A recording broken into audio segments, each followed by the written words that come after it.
Bom, boa noite a todos, sejam todos muito bem-vindos. Mais um webinar do Vivadi, mais um webinar de quinta-feira, né? A nossa 33ª quinta-feira que a gente se encontra esse ano. 33. 33.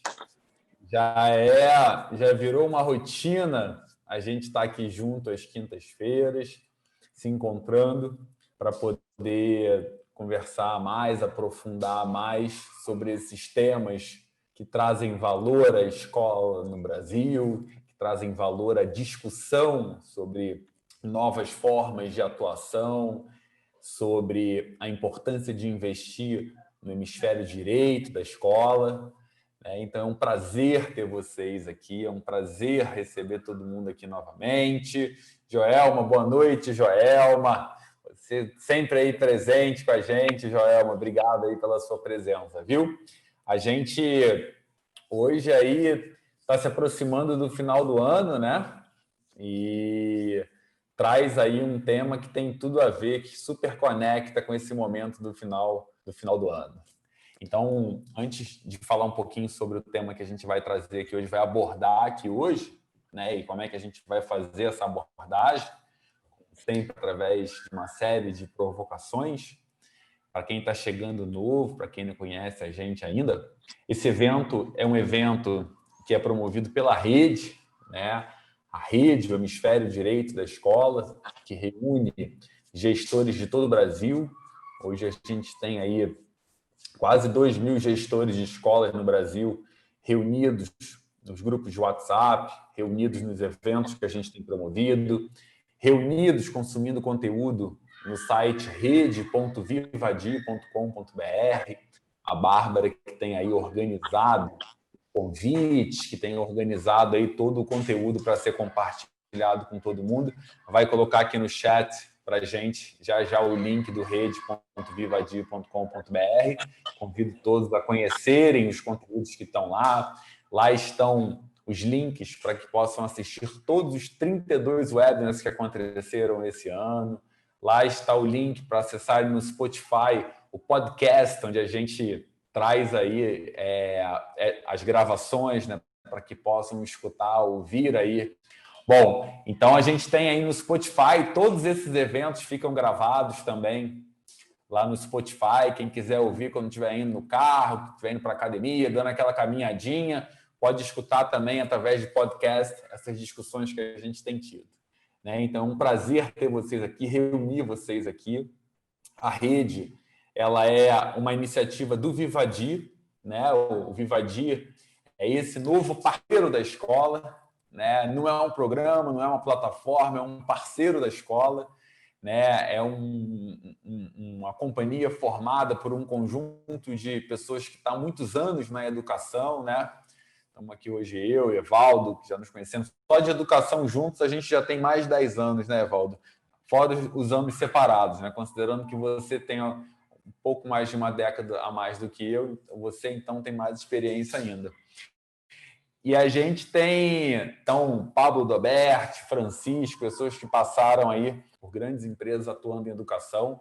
A gente se reuniu para criar o Vivadi, um parceiro da escola que sistematiza, organiza e cria uma série de desenhos formativos para que as escolas possam oferecer para os seus alunos um trabalho de formação integral, focado também nas habilidades não cognitivas, nas soft skills, né? Então, hoje já são 7 programas que a gente está implementando em escolas de todo o Brasil, já são 13 ou 14 estados brasileiros com escolas utilizando o Vivadi. A gente fica super feliz de não só estar fazendo esse movimento inédito no Brasil, mas também de estar reunindo todo mundo em torno desse mesmo objetivo, todo mundo em torno desse movimento para a gente fortalecer a escola, fazer de 2021 o ano da escola, né? 2020 foi o ano que a gente aprendeu, entre vários erros e aprendizados, para que 2021 seja o ano da escola no Brasil. Bom, vamos falar então do tema de hoje. Ju, boa noite. Zana, querida, bom te ver aqui, Zana, nossa super parceira. Bom te ver. A gente hoje traz então o tema do conselho, a gente ficou aí, né? Conselho final, né? Esse daqui é o nosso penúltimo webinar, né? Deixo até o convite para a semana que vem. Na semana que vem a gente vai fazer o maior evento voltado para escolas, diretores de escola de 2020. A gente vai fechar o ano de 2020 com chave de ouro. Chama-se Vivadi 360, a escola posta em valor. É o tema da semana que vem. Vamos começar às 6 horas da tarde, vai até 8 horas da noite. Vai ser um evento enorme. A gente está trazendo um monte de convidados, vai contar essa ideia do Vivadi 360 na escola. E a gente conta com a presença de todos vocês para esse evento, que a gente já está há quase um mês organizando esse evento para que seja aí o nosso último encontro do ano de 2020, um encontro onde a gente possa recuperar muita coisa do que a gente viu até aqui e, ao mesmo tempo, lançar muitas perspectivas para o ano que vem. Então, já fica o convite. Ao final, eu vou lembrar novamente. Mas semana que vem, quinta-feira, será das 6 às 8, o maior evento para diretor de escola que já aconteceu esse ano no Brasil.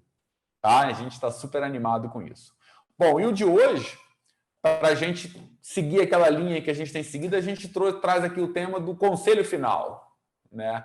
Conselho final que remete ao conselho de classe, o conselho pedagógico. A gente estava até brincando aqui, falando que é conselho pedagógico não pedagógico, né, Evaldo? E trazer um pouco essa discussão sobre qual é o papel desse conselho e que oportunidades esse conselho traz, né? Como é que a gente organiza ele, como é que a gente faz ele acontecer e que oportunidades ele traz para a gente fazer algo realmente novo, algo realmente diferente. Bom, vou passar a palavra para você, Evaldo, para você trazer aí um pouco mais sobre o tema. Que Antes de você passar a palavra e a gente entrar no tema, faz uma pesquisa aí com a galera que está chegando ou já está presente aí. Se o pessoal puder colaborar conosco aí. Qual o nome que é dado na sua escola para essa reunião tão importante aí, com todos os professores discutindo os temas da vida acadêmica dos alunos? É conselho pedagógico, é conselho de classe, como é que vocês chamam por aí?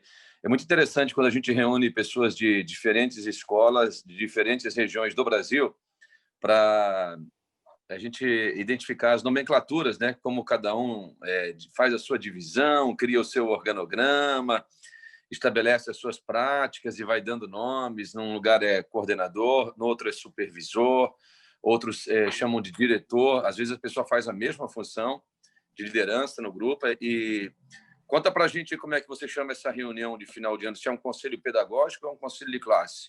José Raimundo já mandou aí, não foi? Conselho de classe. Vamos lá, galera, só para a gente ter uma unificação da linguagem aí, né, Maurício? Legal, verdade. Todo mundo já conselho de classe, conselho de classe. O conselho de classe é talvez o que é o mais popular, né? Acho que a própria lei brasileira faz essa referência à reunião hoje como conselho de classe, né? Bem-vindo, Ivoneide. Prazer ter você aqui, hein? Que bom que você está aqui com a gente. Estamos felizes de você estar aqui com a gente também, viu? Conselho de classe. Legal. Todo mundo, acho que quase todo mundo, né? Que é até interessante, né, Evaldo? Porque a gente trabalhou junto e a gente desrompeu um pouco esse nome aí, né? Chamava de conselho pedagógico ao invés de conselho de classe, né? Que conceitualmente aí pelo nome tem uma diferença aí, né? A Zana chama Assembleia de Professores. Na escola da Zana, elas estão sempre um passo à frente. A Zana é totalmente fora da curva, a escola dela também. Demais. Era legal saber o que eles fazem de diferente lá para... Eles fazem coisas absolutamente incríveis lá na escola dela. A escola gira mundo. Muito legal. Legal. Acho que assim é sempre importante pensar que essa reunião ela tem um caráter de organização da escola, né? Acho que de criar um alinhamento pedagógico, por isso o nome Conselho Pedagógico ou Conselho de Classe, e de trazer para dentro de uma mesma proposta, de uma mesma direção, pessoas que atuam em dias diferentes, em horários diferentes. Se você pensar no ensino fundamental 2 e no ensino médio, especialmente, onde a maior parte dos professores podem ser horistas, né, part-time, aqueles que vêm, dão as suas aulas, de vez em quando participam de uma reunião e depois vão para outras escolas ou para sua casa. é um momento bem importante de alinhamento de estratégias, de pegar feedback, de você construir parceria mesmo com o seu time nesse sentido. Então, é uma reunião de um caráter extremamente importante. Assim, eu acho que ele merece toda a cerimônia, toda a pompa que você puder colocar para essa reunião, toda a valorização do tempo que a gente vai passar com esse time, tem que investir. E o momento da reunião, ele não é um momento exatamente de você coletar dados. É um momento de você elaborar estratégias para o que fazer com os dados que já foram coletados anteriormente. Então, acho que muita coisa que o Vivadi talvez ofereça neste momento aqui para as escolas podem ajudar bastante nessa preparação prévia, para você não chegar a uma reunião decisiva. Vamos pensar agora no final do ano, né? Provavelmente a sua escola, hoje é dia 10, provavelmente a sua escola já realizou um conselho, está realizando, né, por essas semanas aqui um conselho final, reunindo aí todos os professores de um determinado segmento para fazer esse trabalho. Então, a coleta de dados, ela acontece antes. Essa preparação prévia para essa reunião, ela acontece num período que antecede a reunião, para você otimizar o tempo, né?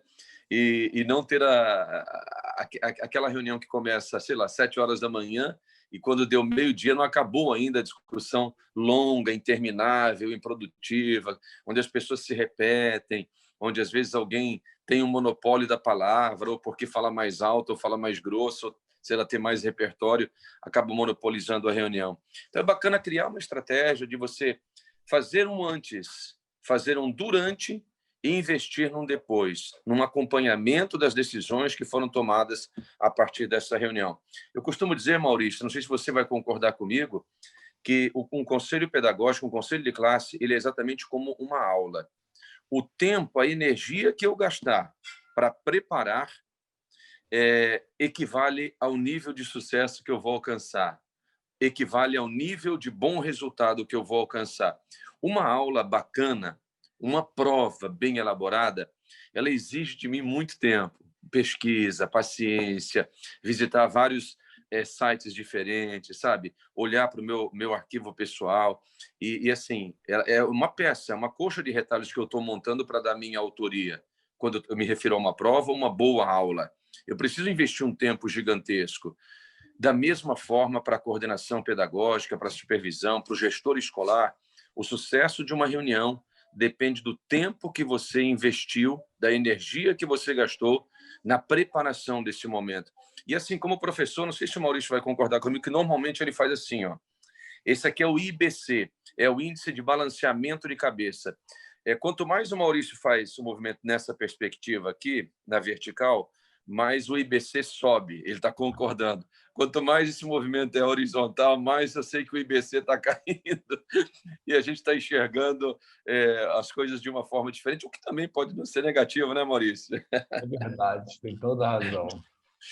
Então, o tempo que a gente gasta nessa preparação, ele é essencial para que você crie o direcionamento, atrele aqui um objetivo macro e um objetivo especificado, talvez para cada uma das turmas ou para cada uma das séries, e possa trabalhar com o professor em cima disso. Eu tenho vivido assim experiências bem diferentes, de acordo com as escolas por onde eu tenho passado, no sentido dessa organização. Hoje, por exemplo, uma estratégia muito boa é você... Se você vai fazer o conselho final agora para discutir, por exemplo, aprovação ou reprovação, acho que reprovação esse ano é um ano muito atípico, um problema pequeniníssimo, não existe em função do que todos nós vivemos durante a pandemia. Mas quando você vai discutir o progresso acadêmico do aluno, ou o estado de amadurecimento, a situação emocional de um aluno, alunos que têm um suporte especial, plano de acompanhamento, aluno que é assistido, quando você faz esse monitoramento prévio, como se fossem pré-conselhos com esse time, você já está otimizando a grande reunião, a reunião macro, e o resultado dela, com certeza, vai ser diferente. Então, acho que a gente pode falar aqui, Maurício, de algumas etapas da construção desse modelo de reunião que vão ajudar o gestor na organização desse evento, né? Para não se tornar um evento, do latim eventus, aquilo que o vento leva. As coisas mais fracas dentro de uma escola, ou as piores, são aquelas que a gente transforma em evento, porque elas são episódicas, elas elas entram fora de um contexto e elas não geram memória, elas terminam no dia seguinte. Então, o tempo que eu estou investindo na construção e o tempo que eu estou investindo na continuidade, no acompanhamento, no monitoramento das decisões que foram tomadas, é como se eu estivesse estendendo aquela reunião por mais tempo. Ela começa muito antes de acontecer e ela não termina no tempo em que as pessoas não estão mais juntas naquela mesma sala ou naquele mesmo encontro online. Faz sentido, Maurício, ou não? Faz todo sentido. E eu queria trazer também aqui uma discussão, antes da gente entrar nos blocos que a gente vai discutir aqui hoje, que envolve 3 elementos, aí, eu acho, de reflexão, né? Um mais estrutural, outro mais conjuntural e, aliás, outros 2 mais conjunturais e, diria assim, mais futuristas, né? Aliás, ontem eu estava conversando com um amigo que trabalha também junto com escolas e ele estava defendendo a ideia de que as escolas têm uma disciplina ou um trabalho voltado para futurismo, né? E foi uma boa discussão e é um bom tema depois para a gente abordar também. E, aliás, até antes de eu trazer esses 3 pontos, a Tatiana e a Alice traz aqui, criamos uma planilha online onde os professores inserem os dados pertinentes, notas e presença, e todos visualizamos a real situação do aluno. Ajuda a coleta de dados de forma clara no que se trata de quantitativo, salientando que nosso foco não é apenas a nota, consideramos muito as peculiaridades de cada aluno. Ensinar é muito mais do que pontuar. Perfeito. E eu queria trazer essa discussão também, até porque me parece que esse final de ano, ele é um final de ano que traz uma oportunidade da gente ir além do conselho de classe e fazer um conselho pedagógico, né? Esse é um ano em que a avaliação dos alunos, ela é uma avaliação que vai ser difícil, né? E diante dessa dificuldade de avaliar o aluno, a gente provavelmente, né, como o Evaldo já falou, aliás, dificilmente vai reprovar alunos, né? Foi um ano muito difícil, um ano em que a gente sabe muito pouco do que aconteceu de fato com esses alunos que não puderam frequentar presencialmente a escola, né? A escola se adaptou, os alunos se adaptaram e é preciso que a gente tenha um pouquinho de convalescência nesse momento de tantas mudanças, tantas transformações. Então, eu acho que o caminho aí é um caminho de sair do conselho da classe e ir para um conselho pedagógico, né? Avaliar a proposta pedagógica da escola, como aconteceu ao longo desse ano, avaliar o que deu certo, o que deu errado em termos de proposta pedagógica, para projetar um ano que vem, que começa, sem dúvida nenhuma, híbrido, né, com possibilidade em alguns lugares, inclusive, de ainda ser remoto. Então, acho que não acredito que em nenhum lugar ele vai começar com 100% presencial. E que aprendizados a escola traz desse ano para reunir professores, reunir a equipe pedagógica, né, além dos professores, para projetar um ano que vem em cima desses aprendizados, das perspectivas que o próximo ano traz, para que, então, nesse início, o impacto da escola, a proposta de valor, ela esteja muito concreta e inserida numa proposta pedagógica nova e adequada a essa nova realidade. Então, mais do que avaliar os alunos, avaliar a classe, eu acho que é um momento de reavaliar a proposta pedagógica da escola diante do ano que aconteceu e diante das perspectivas que virão. É um momento de mudança e que a escola precisa investir maciçamente nessa mudança. O segundo ponto... Deixa eu só aproveitar o seu gancho. Eu preciso falar uma coisa muito importante aqui, porque enquanto você falava, me veio à mente assim, muitas escolas, Maurício, com quem eu tenho tido contato nesse ano, e eu vejo que uma grande dor desse momento, e talvez o conselho final seja uma boa oportunidade, é uma espécie de, eu não sei qual o termo que eu vou usar, mas se quebrou um pouco a relação afetiva de muitos professores com muitas instituições em função da maneira como as escolas conduziram o processo durante ou na tentativa de retorno por conta da pandemia. como regra geral, assim, vocês fiquem muito à vontade para fazer aqui comentários e até discordar dessa percepção, que ela é uma percepção assim que talvez seja muito particular. Mas, como regra geral, eu sempre noto um vínculo muito afetivo dos professores com as instituições. E assim, a ponto de os professores sempre se doarem muito. É muito raro você ter alguém no seu time, manter alguém no seu time, que não seja alguém que vista a camisa da direção que você está dando, do objetivo da instituição. E o que eu tenho encontrado assim são grupos extremamente reativos, porque entendem que a escola, que os gestores, e aí a gente acaba colocando no mesmo pacote todo mundo que está representando a instituição, acima do professor, não souberam conduzir da maneira, enfim, como deveria ter sido conduzido o processo de acompanhamento durante e depois na tentativa do retorno da pandemia. Por que eu partilho isso aqui, Maurício, em cima exatamente dessa sua primeira fala? Porque esse momento do conselho pedagógico, e aí não é só um conselho de classe que vai discutir ali a situação dos alunos, ele é talvez um primeiro momento do resgate afetivo de uma relação que em algum momento durante essa pandemia ela se perdeu. Uma quebra de confiança, uma estratégia que não foi bem utilizada, uma escola que talvez tenha insistido em retornar quando ainda havia uma orientação num outro sentido, talvez por parte de uma autoridade sanitária. Enfim, alguma coisa pode ter quebrado essa relação e esse é um bom momento para se fazer um resgate. Talvez você não tenha que fazer um meia-culpa público, mas é legal ter um momento de acolhida importante com os professores. Ter um momento em que se valoriza essa afetividade.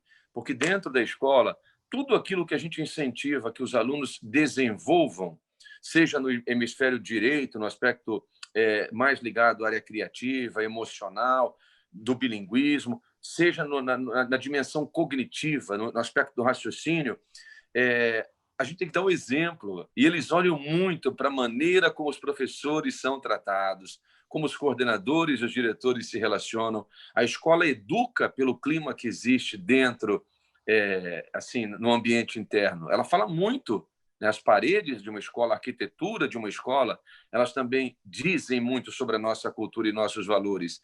Mas a maneira como um professor muitas vezes é tratado pelo seu supervisor ou pelo seu superior imediato, tudo isso passa uma mensagem para a criança o tempo todo, constantemente. E eles, à medida que vão amadurecendo, vão absorvendo e interiorizando, introjetando esse sentimento que eles percebem. Então, é um momento legal. Assim, acho que o ano foi difícil para todo mundo.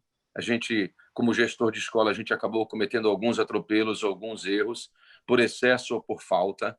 E esse assim, o clima de final de ano, o clima natalino, independentemente das crenças, ele sempre favorece um olhar para trás e fazer assim, gente, onde é que a gente poderia ter atuado melhor, onde é que a gente não foi tão bem. Então, é um momento da escola também, assim, talvez descer um pouco, acolher esse professor, dar esse abraço virtual, que é o que a gente vai conseguir agora, e começar a reunião num tom mais de vem para cá, vamos construir um 2021 de uma forma diferente, trazer o professor para essa mesa com o intuito de construção, de parceria. Maurício, acho que é legal a gente falar sobre isso, por conta da particularidade desse ano. Faz sentido?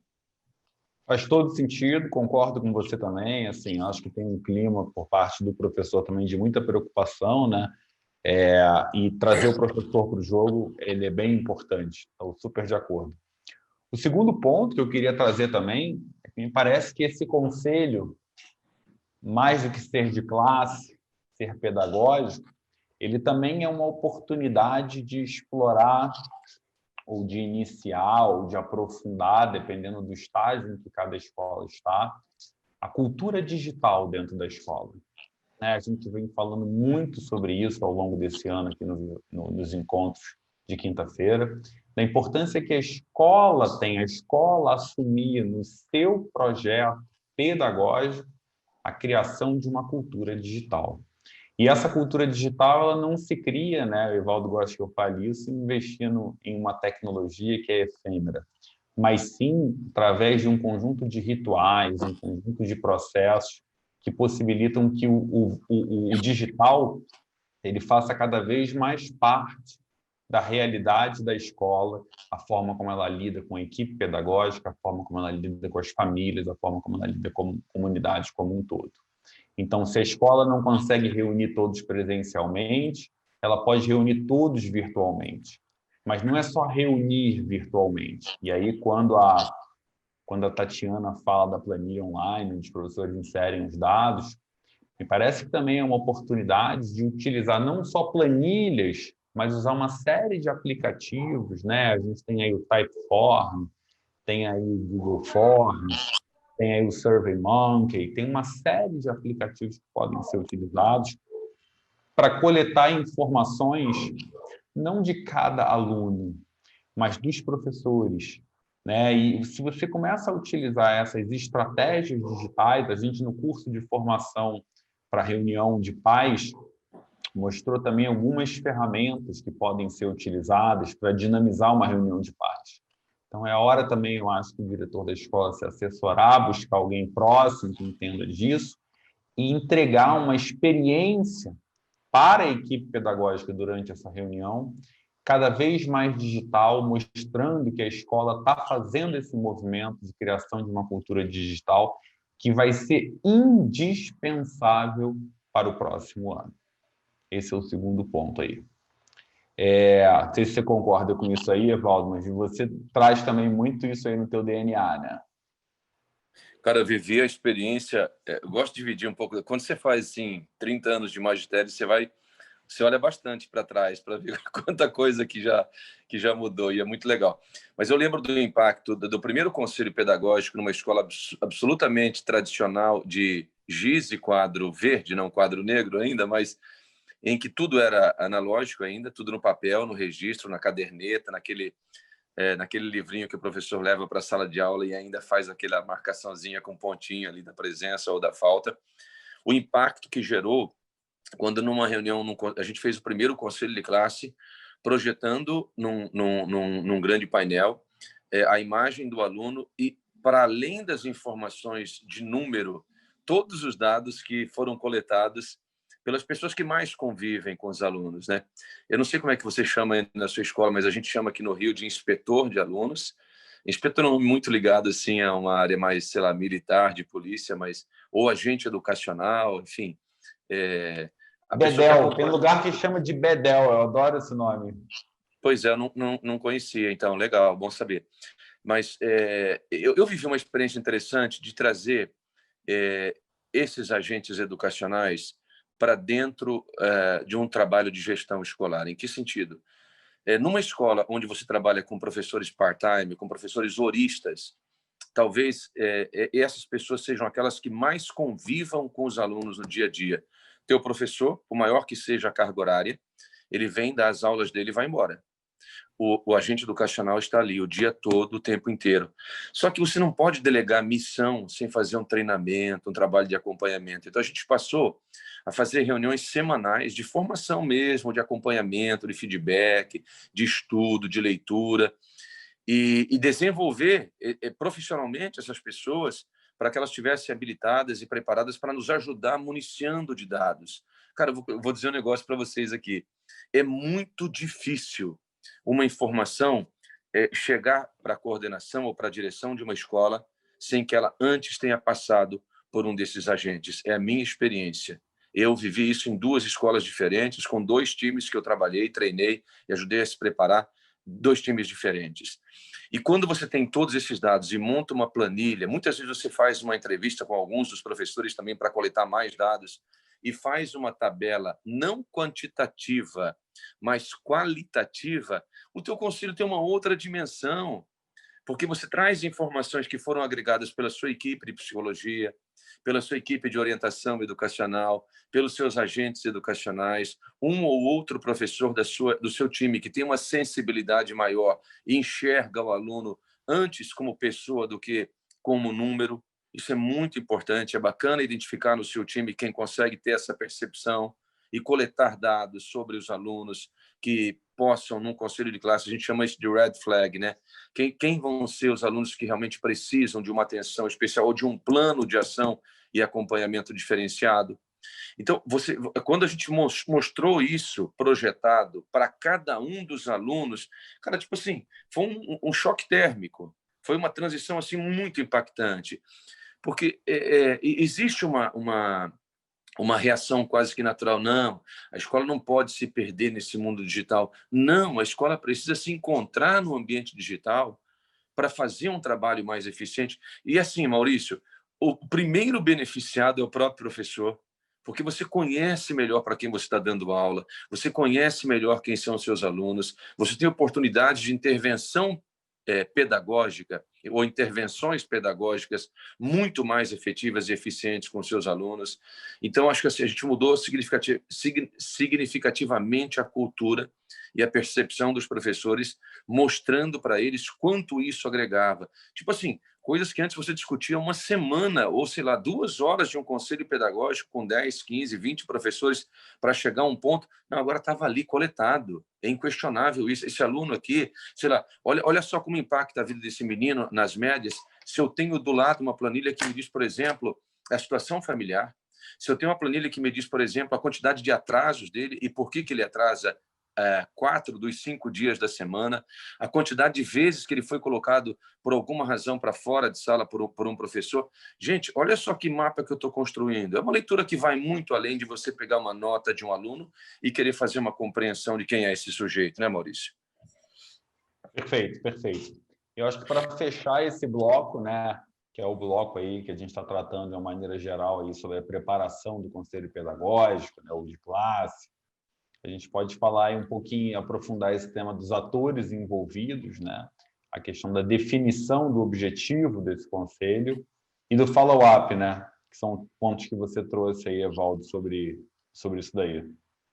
Legal. Eu queria, assim, eu já mencionei isso aqui muito rapidamente, eu queria estender um pouco mais, aprofundar um pouco mais, talvez até clarear um pouco mais. Em minhas experiências, eu sempre vivenciei em conselhos onde se juntava o coordenador ou supervisor pedagógico e o time de professores. Ponto, porta fechada. O que se discute aqui, ninguém leva para lugar nenhum. Gente, tem temas que você tem que preservar o sigilo ético, a discrição profissional, e o que é discutido e decidido ali tem que ser abraçado e respeitado por todos, e faz todo sentido. Mas quando você pensa em conselho pedagógico de uma forma mais ampla, eu gosto de agregar outras informações que só beneficiam as pessoas que estão discutindo naquele momento, porque o grande favorecido sempre vai ser o aluno. Então, quando o professor chega para uma reunião como essa e ele sabe exatamente qual é o objetivo da reunião, porque houve uma consulta prévia, pode ser através desse formulário que foi sugerido aqui, pode ser através de um form, pode ser uma entrevista individual que o coordenador faça com cada um dos professores. Quando ele já sabe o teor da reunião, aqui no Rio, cada um dos ônibus que tem uma linha, eles têm um número em cima. Então, quando você olha para o 485, ele é Penha Copacabana.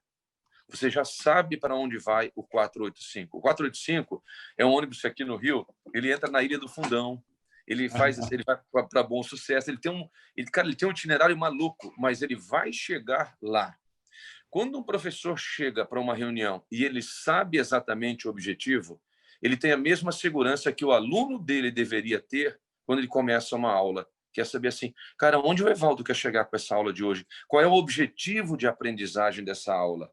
Porque, às vezes, o Evaldo fica fazendo comentários, falando e contando histórias, e eu não sei o que o Evaldo quer fazer. Quando eu sei exatamente onde ele quer chegar, eu já começo a criar conexões, sinapses, porque, não, o Evaldo está falando isso, onde ele quer chegar? Olha, ele está passando pelo fundão, porque ele vai pegar a linha vermelha e depois ele volta para a Avenida Brasil. O aluno vai construindo a lógica.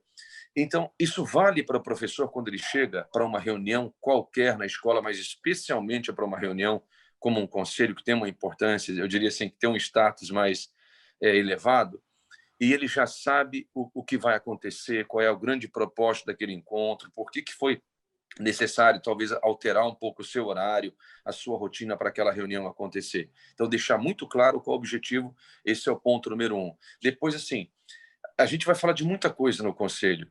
Para cada um dos tópicos levantados, tem que ter um plano de ação, tem que ter um dono. Quem é responsável por isso? Gente, sei lá, De repente, os professores trazem uma queixa comum sobre a estrutura da escola. Espera aí, quem vai cuidar disso? Quem vai dar uma resposta? Qual é o tempo? Você tem que ter um plano de ação, sabe? Baseado ali nos 5 Ws. Quem vai fazer, quando vai fazer, como vai ser feito, para ter uma resposta para o grupo. E é exatamente esse plano de ação, Maurício, que vai orientar a última etapa do conselho, que é assim, vamos lá, é o follow, o acompanhamento, o monitoramento dessa decisão que foi tomada coletivamente aqui, né? Famoso follow-up, né? Follow-up, isso aí. Legal. Bom, gente, queria deixar aberto também para as contribuições de vocês, dúvidas, perguntas, concordâncias, discordâncias. Aqui, através do chat, vocês podem trazer também a realidade das escolas de vocês, né? Já aconteceu o conselho, não aconteceu? Como é que foi esse conselho? Como é que vocês estão planejando esse conselho, né? Esse encontro de toda a equipe pedagógica no final do ano, com uma perspectiva de avaliar e planejar, ele é super importante, né? Então, fica aqui o espaço chat para escutar um pouquinho vocês também, tá? Uma segunda discussão que a gente traz aqui é a discussão que a gente pensou, pelo menos, em trazer aqui, né, Valder? É a discussão sobre as estratégias de engajamento aí dos professores, né? Que a gente já também trouxe aí um pouquinho alguma coisa nesse sentido. Mas quais são as estratégias que a escola usa ou vai usar para engajar esses professores nesse evento final de ano, né, que geralmente é um momento que os professores estão cansados. Esse ano, então, deve ter sido foi mais cansativo ainda, né, Walter? Você sabe bem disso. Então, Ixi, Maria. quais são essas estratégias de engajamento? Olha, eu vou dizer uma coisa aqui para vocês, hein? Que eu queria estar olhando para todo mundo que está aqui para a gente poder ter uma percepção assim. Eu acho que o conselho pedagógico é um grande teste para o gestor escolar. É um grande desafio.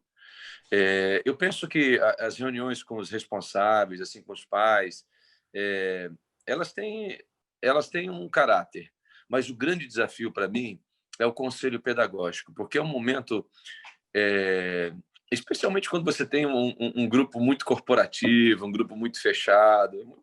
É um desafio bem interessante para aproveitar esse momento, para fazer o time jogar junto com você na direção que você precisa ir. Não é na direção que você quer, mas é na direção que você precisa ir. Então, eu imagino que você, como gestor pedagógico, saiba no seu time quem são as pessoas que, todas as vezes que tem uma reunião dentro da sua escola, elas monopolizam a palavra. Elas falam, não, eu queria falar só uma coisinha aqui, eu não sei se o Maurício me permite. Aí, Maurício permite. Aí o Evaldo pega a palavra, caramba. Aí o Evaldo fala 7 minutos, ele não tem ponto, ele não tem vírgula, e ele emenda um raciocínio no outro, e assim, e daqui a pouco o Evaldo, à medida que algumas pessoas fazem o sinal com a cabeça, ele acha que ele está indo muito bem, então ele começa a crescer e ele vai. Gente, isso destrói um conselho pedagógico. Mas eu vivi muitas experiências assim muito interessantes. E você precisa ter uma liderança assertiva e propositiva. Você precisa ter coragem de dizer para alguém, professor, o senhor já tomou a palavra 3 vezes, o senhor falou somados aqui 9 minutos, nós somos quase 30 pessoas ou 20 pessoas. Eu preciso ouvir outros depoimentos, outras análises, outros pontos de vista. Cabe ao gestor do conselho, seja ele quem for, a nobre e difícil missão de exercer uma democracia controlada. Em que sentido? Alguém pode não querer fazer o uso da palavra. Bacana, a gente respeita muito. Assim, não é legal, mas tudo bem. A gente respeita muito o silêncio. E o silêncio de alguém num conselho, ou em todos os conselhos, ele também diz bastante. Ele é uma forma de expressão fortíssima, aliás, eu acho. Mas se alguém quiser falar, não pode ser impedido porque um outro cara está falando o tempo todo, está monopolizando para qualquer tema, ele é o primeiro sempre a conduzir a palavra. Gente, esses extremos, eles corroem o objetivo de uma reunião, sabe? Então, o clima o ambiente descontraído, o tom de seriedade, de respeito recíproco, quando alguém se altera um pouco para levantar a voz, para se impor ou rejeitar uma opinião, é legal que alguém faça uma intervenção, quem está controlando o conselho, e fala, por gentileza, o senhor pode tomar uma água e se acalmar e falar num tom mais acessível, sabe? Acho que assim, o clima do respeito ele tem que prevalecer para que todas as decisões acordadas elas sejam serenas e o grupo caminhe numa mesma direção, ainda que uma parte discorde delas. O Maurício e eu, a gente viveu algumas situações assim, tem decisões que são apertadas, sabe? E importantes sobre a vida acadêmica dos alunos. Quando você tem assim 60% de um lado, 40% do outro, ainda não é uma margem segura para uma decisão importante sobre a vida de um aluno. A gente está falando de uma vida acadêmica de um aluno. Dá uma respirada, sai para um café, dá 5 minutos, traz as pessoas de volta, propõe uma nova reflexão ou deixa para o final da reunião alguma decisão mais importante para ser revisitada. Quantas vezes eu vi na minha vida, Maurício, o conselho tomar uma direção em relação a uma decisão e, de repente, uma pessoa faz uma fala com tanta propriedade, com tanto discernimento, tão embasada, que a gente faz todo mundo voltar atrás e repensar a decisão tomada. Então, assim, talvez os professores eles não consigam, um professor que só vivencia conselhos esporádicos, ele não consiga dimensionar a importância que tem essa reunião do ponto de vista estratégico para aquilo que você quer implementar como cultura na sua escola, para as decisões dos processos que estão se transformando naquele segmento, mas o gestor tem que ter essa visão de médio e de longo prazo. Assim, o meu conselho precisa caminhar nessa direção se, por exemplo, eu vou abraçar uma cultura digital na minha escola. O meu conselho precisa demonstrar aqui como está o nível da minha cultura de explicação. Olha o nível de oratória dos meus professores. A gente atropela o tempo todo a língua portuguesa.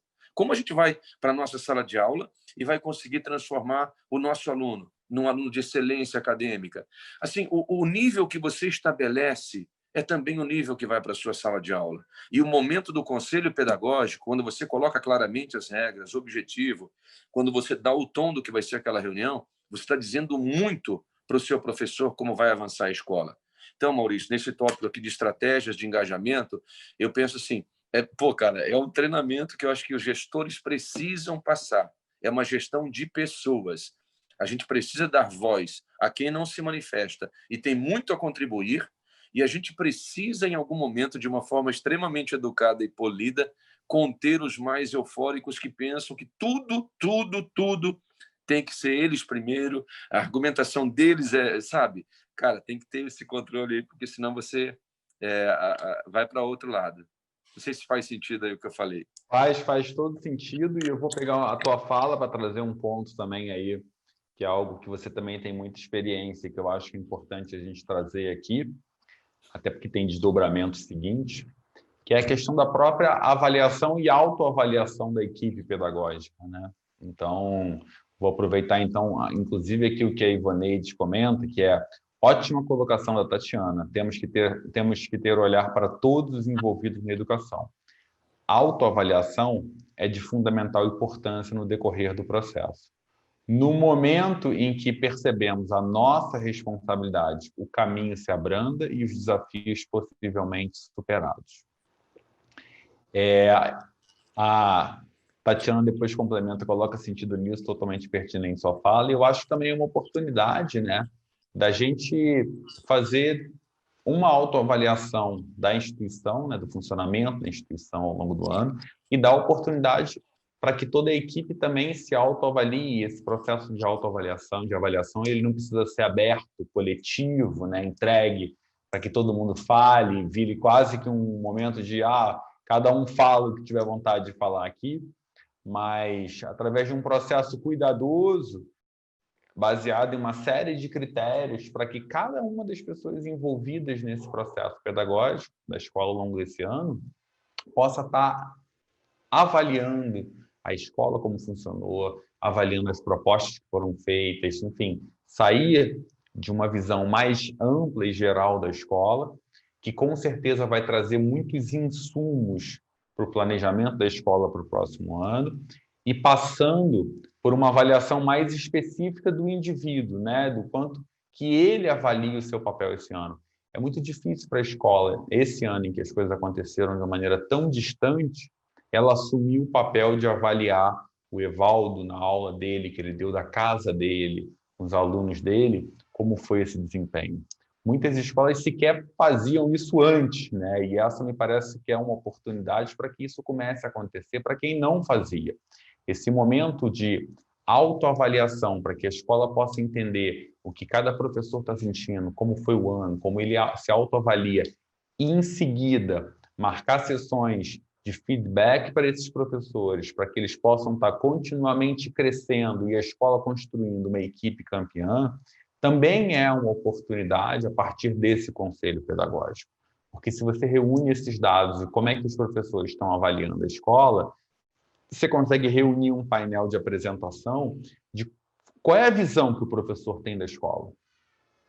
Se eu perguntasse para vocês aqui hoje, como é que os professores de vocês enxergam as escolas de vocês hoje? O quanto que os professores de vocês recomendariam as escolas de vocês em que eles trabalham para um amigo ou um colega, que é a pergunta clássica de um NPS? Se ele não recomenda, por que ele não recomenda?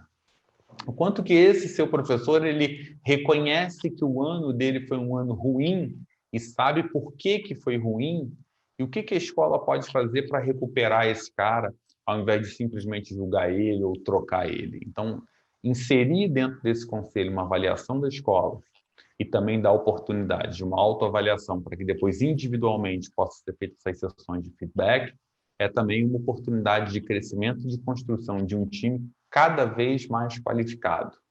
E você passou muito por isso, né, Evaldo? Inclusive, você tem feito isso em muitas escolas por onde você circula, né? Sem dúvida. Eu queria até aproveitar a sua fala aqui e dar uma sugestão para quem está organizando o seu conselho pedagógico. Eu vivi uma experiência, foi um professor canadense com quem eu trabalhei nos últimos anos. Ele trouxe uma sugestão muito bacana de a gente realizar um amigo secreto, um amigo oculto, né? Não sei como é que se chama na sua cidade. Aqui, no Paraná, a gente chamava de amigo secreto. Aqui no Rio, é amigo oculto. Mas cada um bota um nomezinho lá, dá uma dobradinha no papel e depois o cara vai lá e tira um papelzinho qualquer e aquele lá é o seu amigo secreto, seu amigo oculto. A gente fez essa brincadeira, Maurício, é muito interessante, né? Num conselho pedagógico, como última ação de um semestre, cada pessoa botou o nomezinho lá e todo mundo foi lá e tirou um professor colega. A missão era, ao longo do segundo semestre, a gente deveria convidar essa pessoa para assistir uma aula nossa em sala. Ficar os 50 minutos ali, 45 minutos sentadinho, acompanhando, e dar um feedback para aquela pessoa. Então, foi muito interessante, porque primeiro estreitou muito a relação entre os professores. E aí, no final do semestre, no conselho, a gente dedicou uma boa parte da nossa reunião para a partilha de como foi a experiência. Óbvio, teve alguém que não fez, sempre haverá. Aí você tira essa margem de erro, porque não é em cima dela que você avalia o teu produto. Mas, assim, para 90% dos professores, foi uma experiência muito interessante de aprendizagem, olhando o que o colega fazia e com o exercício de dar feedback e receber feedback de alguém. Isso é muito legal, porque é um amadurecimento profissional. Quando você fala de autoavaliação dentro da escola, primeira coisa é assim, cara, vão querer me demitir.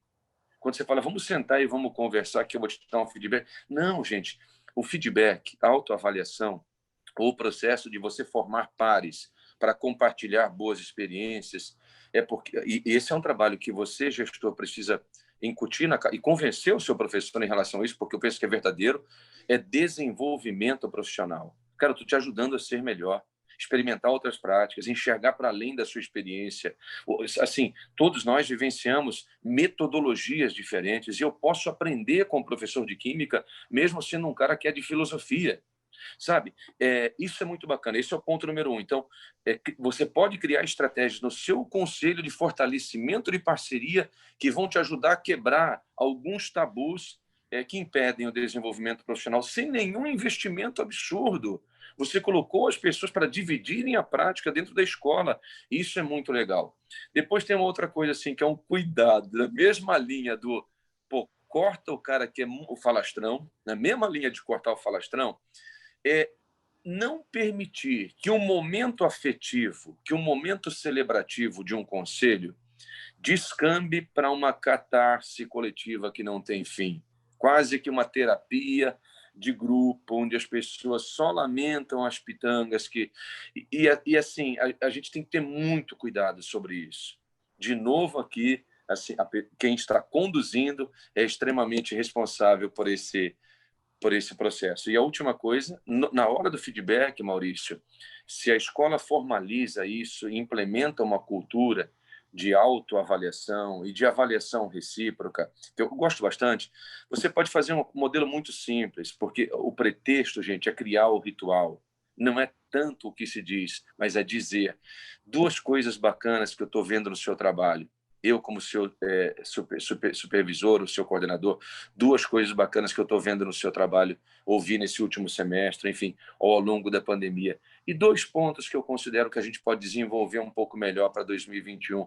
E mais do que isso, como é que você acha que eu posso te ajudar nesses dois pontos aqui? É muito bacana você já pensar em estratégias de desenvolvimento quando você aponta alguma coisa a desenvolver para alguém.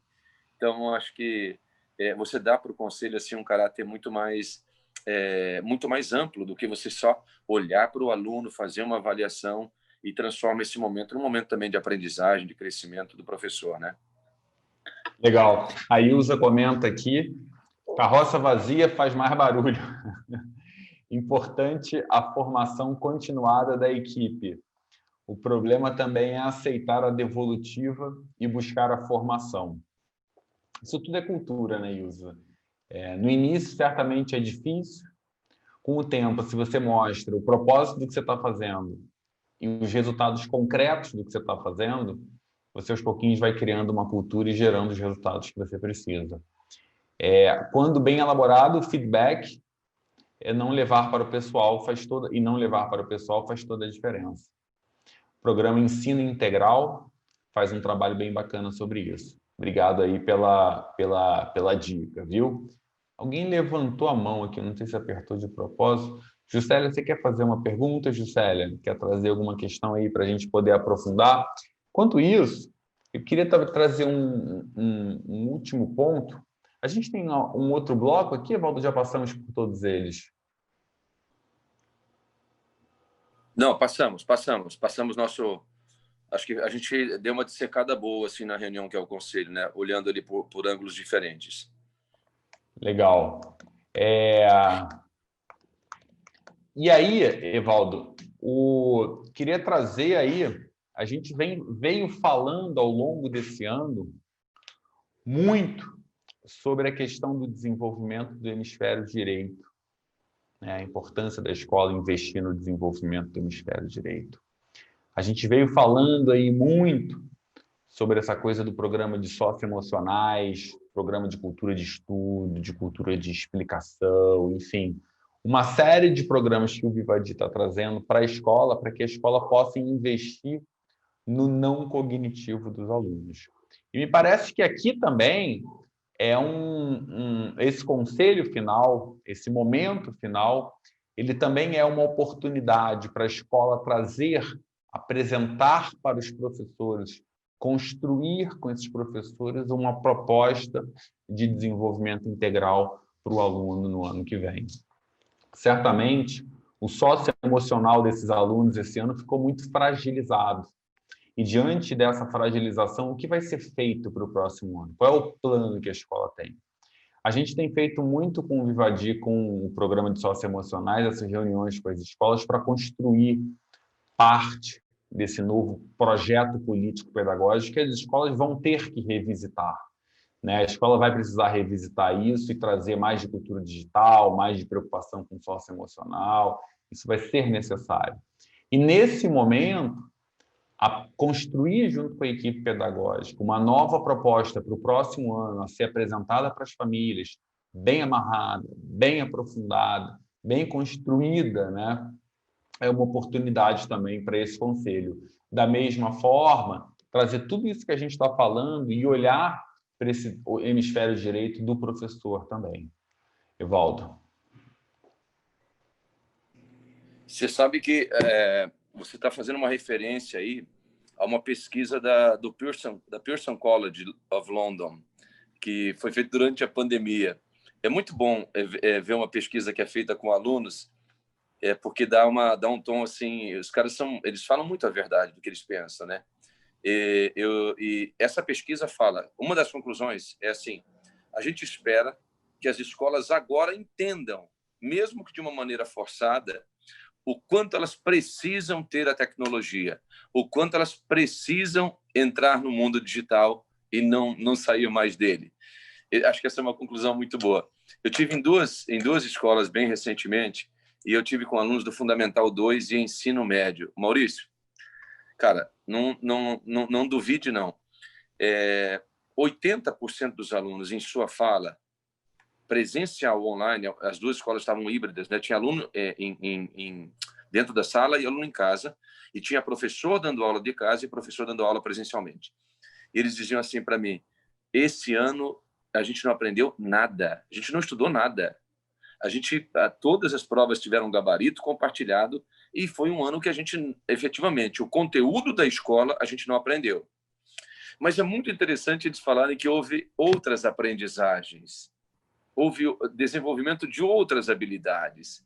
Eu talvez assim, a escola vai ter um grande desafio, se a gente continuar por mais tempo nesse modelo, que é identificar, primeiro, formatos de avaliação e de aprendizagem, né? A gente só pegar essa aula e fazer ela online não significa que isso é uma cultura digital. Tem um novo comportamento do professor, tem uma nova forma de chegar para esse aluno, tem uma nova forma de abordagem e, por conseguinte, tem uma nova forma de avaliação também, que nós não sabemos ainda qual é.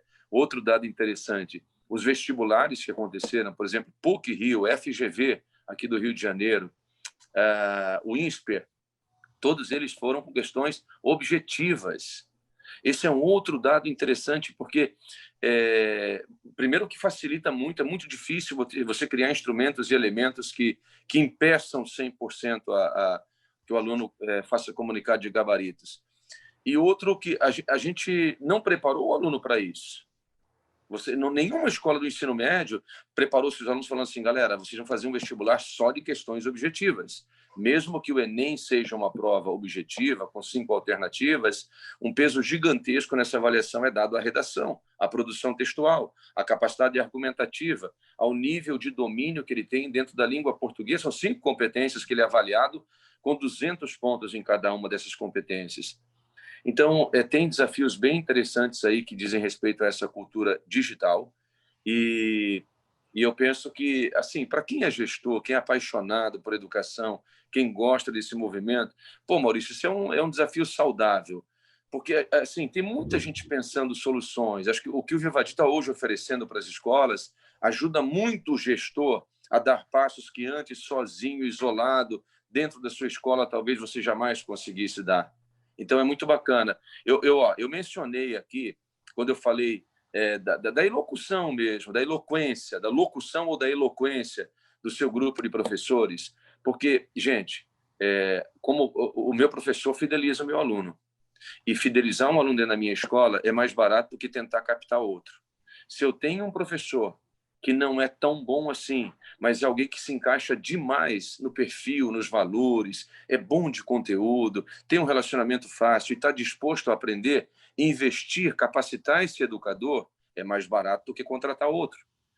Tem umas métricas que me ajudam muito como gestor. Então, os programas de capacitação, quando eu falo aqui da explicação dentro da escola ou da criação de uma cultura de estudos, estou falando de elementos que vão fidelizar o meu aluno para o ano seguinte. Essa pandemia, a mesma pandemia que gera crise, que afugenta e deixa todo mundo desesperado, é aquela que faz ter oportunidades. Então, é um bom momento para a gente criar notícias boas para 2021 e mandar essa mensagem para a nossa comunidade, viu? Legal, Evaldo. Bom, gente, era essa a mensagem para hoje. Eu acho que vou relembrar aqui o convite, né? Espero que tenha sido proveitoso para todo mundo, né? A gente traz aí sempre essas reflexões aí sobre oportunidades que a escola tem, né? Sempre num caráter bem de provocação mesmo. Queria reforçar aqui o convite que eu fiz no início. Na semana que vem, a gente vai fazer o nosso último grande evento do ano, né? E vamos fazer realmente um grande evento. Vai ser o maior evento para gestor de escola que acontecerá em 2020. Né? Se chama Vivadi 360, a escola posta em valor. A gente está trazendo um super time de convidados que vão estar aqui com a gente na quinta-feira. Vai começar às 6 e vai terminar às 8. Ou seja, começa meia hora antes e termina meia hora depois, para caber toda a discussão que a gente quer trazer. Tá? Vai ser o nosso último do ano. A Alessandra que pergunta se ficam disponíveis. Ficam sim, Alessandra. Ficam no site rede.vivadi.com.br, rede.vivadi.com.br. Está no Spotify também, no podcast chamado O Hemisfério Direito da Escola. Tá? Ilza, obrigado aí pela sua mensagem, bem legal, valeu pela oportunidade, muito bom ouvir vocês. Tatiana, tão bom que nem senti o tempo. Obrigado, Evaldo e Maurício, parabéns pela pauta. Obrigado a você, Tatiana, por estar com a gente. Lúcia, grato pela oportunidade. Obrigado a você, Lúcia, por estar aqui com a gente. Boneide, também agradece a contribuição. Meu tempo foi bem aproveitado. A gente procura aproveitar, a gente sabe que o tempo do gestor da escola ele é super disputado, né? Então, a gente procura aproveitar da melhor forma e trazer discussões relevantes. Obrigado pelas mensagens de carinho aí de vocês. Foi um prazer estar com vocês aqui hoje, é um prazer fazer esse evento acontecer, enfim, passar todo um pouco da nossa experiência, do que a gente conhece aqui, do que a gente tem acompanhado as escolas em todo o Brasil, compartilhar com vocês, tá? Conto com todos vocês na semana que vem, né? Todos vocês nesse evento para a gente fazer um evento gigante e muito gostoso. Tá? Muitíssimo obrigado, uma ótima noite para todo mundo, saúde para vocês e a gente se vê na próxima semana. Obrigado. Evaldo, meu amigo, brigadão, querido. Até a próxima. Tchau, tchau, gente. Boa noite.